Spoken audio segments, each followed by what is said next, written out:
Good morning, everybody, and welcome to The Balancing Act. We're so glad you joined us. I'm Julie Moran. And I'm Olga Villaverde. Beautiful, radiant skin. Yes, please. Yes, yes, yes. Today we'll learn about how you can help turn back the hands of time and all be Bella. I love that. And preterm birth is a public health concern in the U.S. and in many other countries around the world.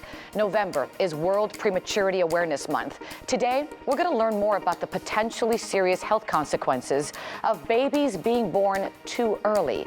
Did you know that preterm birth is a leading cause of newborn complications and even death? Well, coming up, we're going to discuss this important medical topic as I sit down with two preemie moms who will share their experience and a maternal fetal medicine specialist who's going to discuss the importance of achieving a full-term pregnancy. A lot of education here. The Balancing Act starts right now.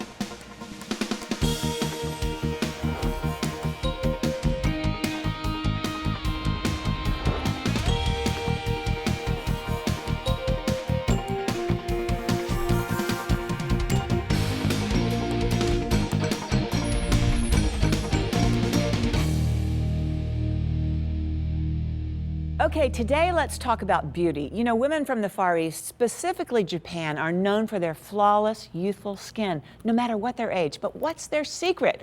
Well, Alison Krebs-Bench, CEO, and Linda Krebs, COO of the Probiotic Skincare line, love this name, Bibi and Bella. They're here, they're sisters, and they're gonna divulge secrets, right, ladies? Yes, we are. We hope to. Welcome to the show. So great to have you here. Thank you. You know, right off the bat, I want to say we all want that dewy, beautiful skin, but when I heard probiotics, I thought my first thought was like digestive health or something like that. Tell me about that. Well, of course, I mean, most people would think of digestive system only when they think of probiotics. I mean, so with all the emphasis on probiotics nowadays, scientists have done a lot of research that is into probiotics, talking about the total health of the body. We'd like to help change that perception that it's just for digestive health. The exciting news is that this research has revealed that there is a direct connection between the health of your GI tract and your skin and your brain. I can so see that being connected. So when you have a balanced pH system in your gut or your GI tract, it's going to be revealed in your skin with a healthy, glowing skin and a positive attitude. That makes such sense, and that renewal kind of begins from within. Well, it does. And after listening to Linda, if you think about it, it makes sense. It does. So probiotics are not chemicals. They are living, dynamic microorganisms. So whether you're taking them orally or applying them topically on your skin, right, they're essentially colonizing and forming a protective shield or protective barrier that are competing with, and most importantly, winning against harmful bacteria. I love that. And I'm so curious. I know that Japan plays a role here somewhere in your development. Tell me about that. Well, it's true. So our line, each item can work effectively alone. It was developed based on the Japanese layering method, which in some cases can consist of up to 12 products. Bibi and Bella was designed to maximize its active ingredients by applying one layer on top of the other. And our line consists of a cleanser, a toner, an essence, night cream, and an eye cream. And when taken in tandem with our orals, Collagen Pro or B Clara, together they enhance the skin's health. Well, you know, I am into probiotics, so when I heard about you, I'm like, oh my gosh, this just makes total sense. So Bibi and Bella was born. Exactly. Well, you know, the business is in our blood. Our parents started the pharmaceutical company in the 50s, creating and developing nutritional supplements and other health-based products. So it was a natural progression for us at Bibi and Bella to create and develop a skincare line that emphasized nutritional supplements, and in this case, probiotics. Okay, I love the name. I've looked at some of the products, but you brought one I'm fascinated with. This product is not on the market, and I want you to show it to us. Well, this is called our Essence Stick. Here, let me. Okay, Essence Stick. Okay, tell me about it. I think really that every woman should carry it in her purse because it's the perfect thing that's going to help you bridge between day and night. So let's say you had a hectic day and you are having an important dinner and you want to make an impression. So you have what we call our pick-me-up stick. Okay, I love that this. You'll be able to apply that directly over your makeup, It doesn't smudge your makeup, it leaves a matte finish, and it's going to leave you looking refreshed and renewed. Okay, this is like miracle. I'm on the set sometimes for like 10 hours and I start to feel like cracks and crepes. It's perfect for that. And then she can just take out and go zip, zip, and you're done. Or if you're meeting my husband for dinner after work, this is like the purse essential, I'm telling you that. Skincare on the go. Skincare on the go. Now, I know there's someone very special in the studio with us today. She's your mom. She's the president of your company. We want to just do a shout out to Rose over there who's sitting and watching the segment. Okay, you might be my favorite segment in a long time. I'm really excited y'all are here. This was so much fun. You know, a company created by women, for women. To learn more about beautiful skin, visit mybebella.com or visit our website, thebalancingact.com. See you next time.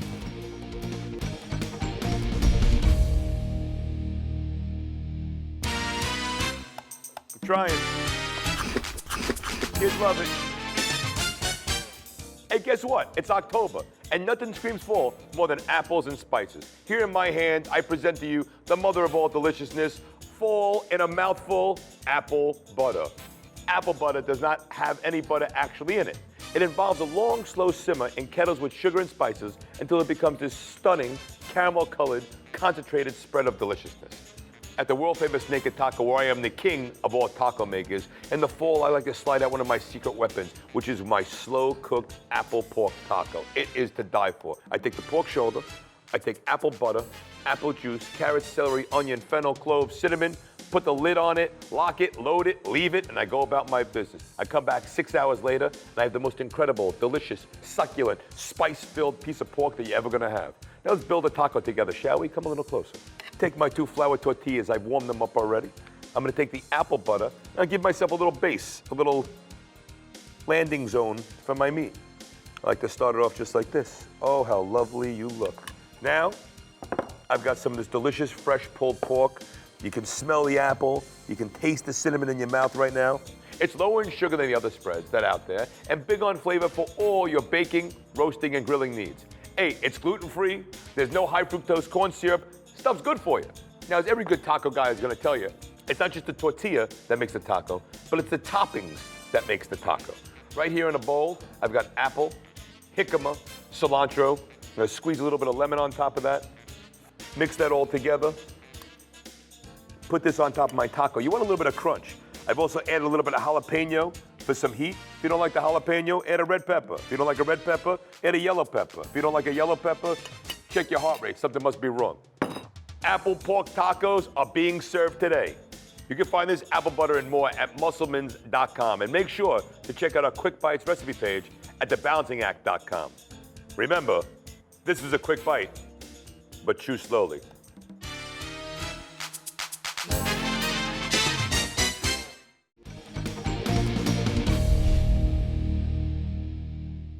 Each year in the U.S., nearly 1 in 9 babies are born preterm, meaning less than 37 weeks of pregnancy or more than 3 weeks prior to the expected due date. That's nearly 500,000 babies every year born too early in this country. Here to discuss preterm birth and provide guidance to women who may be at risk for preterm birth is Dr. Erin Deutsch from Boynton Beach, Florida, who is a specialist in maternal fetal medicine. Good morning. Thank you for having me. No, Appreciate the thanks for being opportunity. here. I think this is important. And you know, I'm the first one to say both my daughters were born 2 weeks early. And I got to tell you, I was frightened, I was scared, and I'll touch upon that a little bit later, but I can relate to preterm birth. But let's first talk about it. What is it? So first off, preterm birth, we have to understand what term birth is. And when a woman's given her due date of 40 weeks gestational age is full term, term is considered 37 to 40 weeks. So if a woman delivers earlier than 37 weeks, that's preterm. And the reason why it's so important is preterm birth is the leading cause of neonatal death, also associated with a high risk of medical complications. And what most people don't realize is how common preterm birth is. It occurs in almost 12% of all pregnancies. That high? Yes, absolutely. And why is that? Well, nobody knows for sure, Nobody knows. of course, and there's multiple risk factors that can go into that as well. So the goal is 40 weeks or full term. So what can happen, doctor, when a baby's delivered preterm? First off, you're absolutely right, and that's what I think women should focus on is a goal of 39 to 40 weeks. And there's multiple medical studies that show that babies born after 39 weeks have the best outcomes. Okay. But if a baby is born premature, there's a host of medical problems associated with that. Essentially, every organ system in the baby can be adversely affected. Now, the earlier a baby delivers, the worse the risks and the longer term problems, but anything from the brain, the lungs, the intestines, infections, long stays in the hospital. So the goal is to try to stay pregnant as long as possible to your due date to minimize these risks. So let's say right now, I'm sure we have so many women out there who are pregnant and they wonder, well, are there any risk factors that I should be aware of? Are there? Absolutely. Now, many preterm births are unexpected and can't plan for, but there are specific risk factors that are associated with a higher risk of preterm birth. And one of the most important things for all pregnant ladies is to establish their prenatal care early with their healthcare provider, get in with them, have a discussion about their medical history, their obstetric history, to find out if they have any of these risk factors. And one of the biggest ones would be having delivered a baby preterm previously. Okay. So having had a baby preterm puts you in about a 15 to 30% risk of having that recur in the next pregnancy. If you've had 2 babies preterm in a row, your risk can be as high as 60% in the next pregnancy. Wow. So very high. And that's probably your biggest risk factor. Other risk factors, things like multiple gestations, which would be twins or triplets, cervical problems, a short cervix, certain medical complications, and then there's socioeconomic factors that kind of play into it also. Now, I got to tell you, when it does happen, when there is a preterm birth, I've seen such progress, remarkable progress, especially in the neonatal intensive care unit. Let's talk about that progress today. Sure. It's true, babies are born at earlier gestational ages, surviving longer than they ever had before, and the capabilities in the neonatal intensive care have improved to the point that the medical problems are much less now.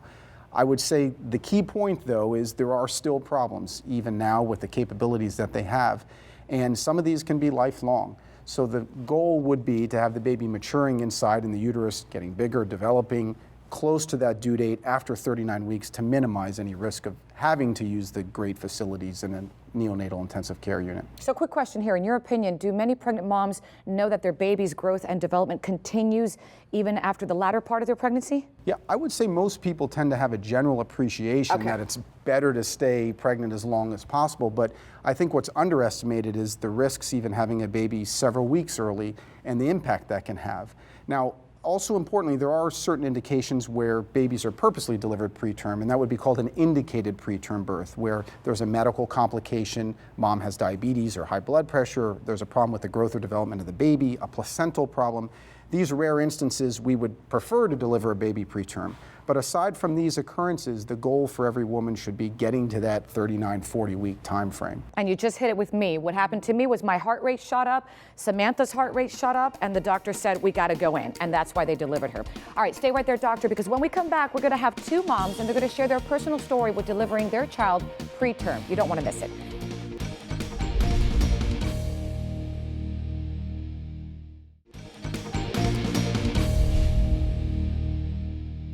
Welcome back. Joining me now are 2 moms, Kate and Lynn, both mothers of children born prematurely. And adding his medical expertise to our discussion this morning, Dr. Aaron Deutsch, a maternal fetal medicine specialist. Good morning. Good morning. Thank you so much for joining me. Kate, let me start with you. I know your son Gabriel was born 5 weeks early. Tell me about that. Yes, I had a normal pregnancy up until 34 weeks. My water broke. Wow. Totally unexpectedly. And I was admitted to the hospital and had him 8 days later at 35 weeks, which is 5 weeks too early. And I was totally unprepared for that. I didn't know anything about it. And my expectations were really kind of shattered as far as how my delivery was going to go. I was expecting a really joyful time, and it was really serious. I didn't even get to hold him right away. After he was born, they kind of whisked him away, and the extra NICU doctors had to check him out, make sure he was all right. Only imagine at that moment your fear and just wondering, now what? Holding my breath, yeah. Oh my gosh. Lynn, tell me your story, please, with your son, Lamar, right? Yes, Lamar. When I was pregnant with Lamar, I went to the doctor for my regular visit, and I was telling her about these pains I was experiencing, and she told me, no, those are contractions. So she sent me over to labor and delivery, and I got a little excited seeing the little crib in the room with me, and I thought, my son is going to come early. This is a great thing. But then she warned me that if he was born this early, he would end up going to NICU. Eventually, he was born 4 weeks too early. Doctor, I'm hearing these two stories. They're quite common, typical circumstances? Absolutely. Things that typical obstetrician would deal with on a daily or weekly basis is stories just like these, and you can see how it really kind of turns the life of the family upside down. So certainly things that commonly happen here, and having a preterm birth can really change things. Kate, I was telling the doctor earlier, I don't know if you heard, but my children came 2 weeks early. For me, that was just, I was a wreck. Tell me about your emotions at that moment. It was definitely scary for me. Once I kind of was clued into this is a serious situation, I was just totally unprepared for that emotion. I wasn't expecting that at all. But so much progress in the hospitals today, and everything worked out well. Yes. My son didn't have to spend any time in the NICU, which my husband and I were so grateful for. Thank goodness. And Lynn, your emotions at that moment when they told you Lamar is coming? When Lamar got here, he seemed perfectly fine, and I was very excited. I thought I would be able to take him home. But while I was in recovery, he started having issues holding his temperature, and being 4 weeks too early, he wasn't able to suck quite well. So he ended up spending 19 days in the NICU. It was really challenging. We were excited to take him home, but instead had to spend all that time in the hospital. And it was, not the experience that you want for your first child. And doctor, let's be honest. I mean, having a child is stressful. And after you deliver, there's so many changes in the body. I can only imagine when you have a preemie, it's even more. Absolutely, certainly. A full-term healthy newborn is stressful enough. Exactly. And then dealing with the questions of the health of your baby, the consequences of having a baby preterm, visiting your baby in the hospital rather than coming home with you. So huge stressors, not to mention a financial impact. Medical bills add up of having a baby in the NICU, and people don't realize the stress that could have on the family, certainly. Well, ladies, thank you so much for sharing your story. I am so glad both children are doing fine, and they're beautiful and wonderful, and we're gonna have more? We're gonna have more kids? Hopefully. I'm done. Doctor, any closing thoughts for anybody out there who could be, carrying a child right now, thinking of having one? I would say the first thing, which I mentioned previously, is most importantly is getting in early to see your healthcare provider, determining if you have risk factors for preterm birth, particularly if you've had a prior baby born preterm, the importance of letting them know. And then the other thing which I think is really important is the signs and symptoms of preterm labor, which certainly can lead to preterm birth. So if a woman's having contractions, bleeding, leaking water like her water broke, let your healthcare provider know early to get in to be evaluated. Thank you so much for your time, Doctor. Thanks for having Great me. information. And ladies, again, God bless you and your children. Thank you. Thank you. And if you're pregnant or planning on becoming or know someone who is, you can visit us at thebalancingact.com for additional information on today's topic.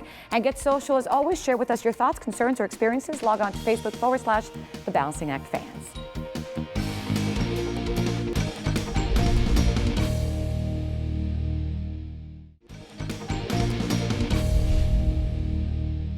I love food and I'm mindful of being healthy, so what I eat has to be fresh, clean, and as nature intended. There are lots of choices at the grocery store, but the majority of the foods we eat have been genetically modified. They contain GMOs, and there's growing concern about the health and environmental effects.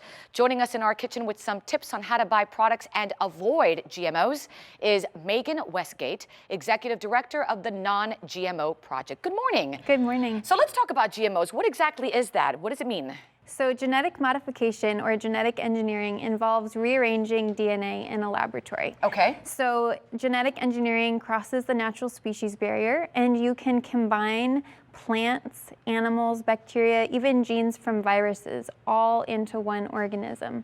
So there's a lot we still don't understand about the long-term impacts of rearranging DNA in this way. So we need to look out for those things. And here's a question to avoid them. Is organic good?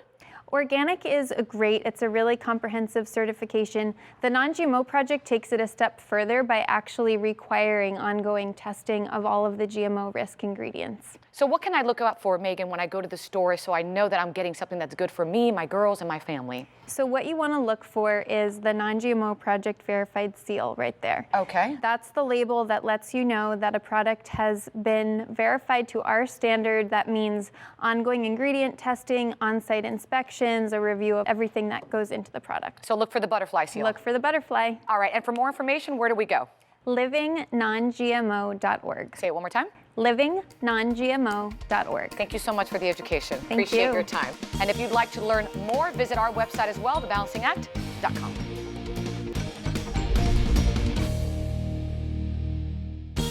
Thanks so much for starting your morning right here with us. And you know what? What? I want some of that lovely skin line. I knew you were going to say that. I look so forward to trying it. Birthday? Christmas. You got it. Deal. All right. And so much more information on our website, thebalancingact.com. Christmas comes first. We're on Facebook and Twitter. Until the next time. Remember, find your balance. Unlike Olga. So long, everybody.